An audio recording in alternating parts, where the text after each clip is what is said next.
vous allez bien. Aujourd'hui, je vais vous parler de mes habitudes qui m'aident au quotidien.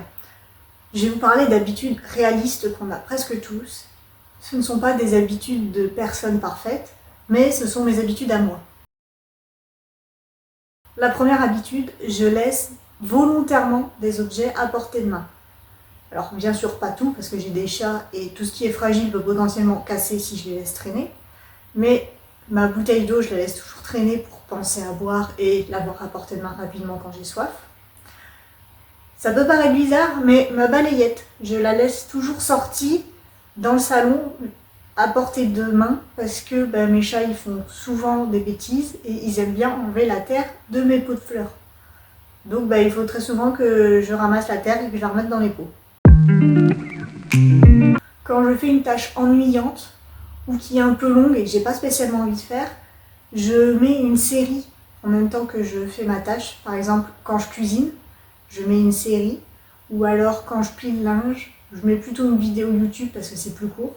Mais en général, je mets quelque chose à écouter, comme ça m'occupe en même temps que je fais quelque chose qui m'ennuie un peu. Dans mon appartement, j'ai un endroit, on va appeler ça un bazar assumé. Je sais que c'est le bazar ici, mais visuellement, c'est pas trop gênant. Et je sais au moins que quand j'ai quelque chose et je sais pas où le mettre, je peux le mettre là. Je ne fais pas le ménage entier de mon appartement à chaque fois. Il y a certains jours, je passerai l'aspirateur, mais je ne passerai pas la serpillière parce que j'en ai pas le temps, j'ai pas l'envie, je ne ressens pas le besoin de le faire. Il y a certains jours, je vais faire les vitres, mais d'autres, je le ferai pas. Il y a certains jours, je vais plutôt m'occuper de nettoyer la salle de bain.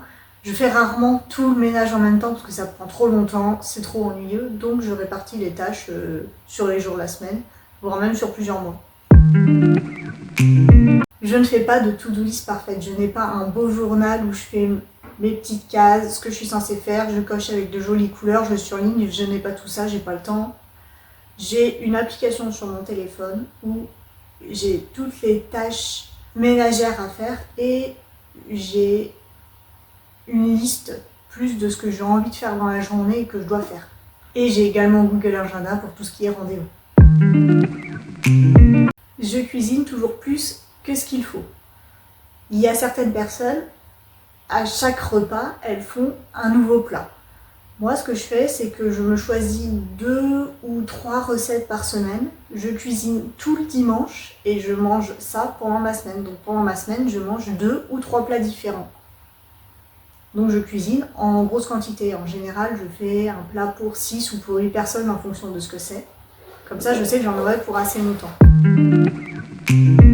Je n'organise pas tout chez moi. Il y a certains tiroirs ou certaines boîtes qui me servent à mettre plein de choses qui sont liées ensemble. Par exemple, dans le meuble juste là, c'est un peu fouillis, mais je sais que c'est uniquement les affaires pour les chats. Il y a leurs jouets, il y a leurs friandises, il y a tout ce qui gère les poils, la brosse.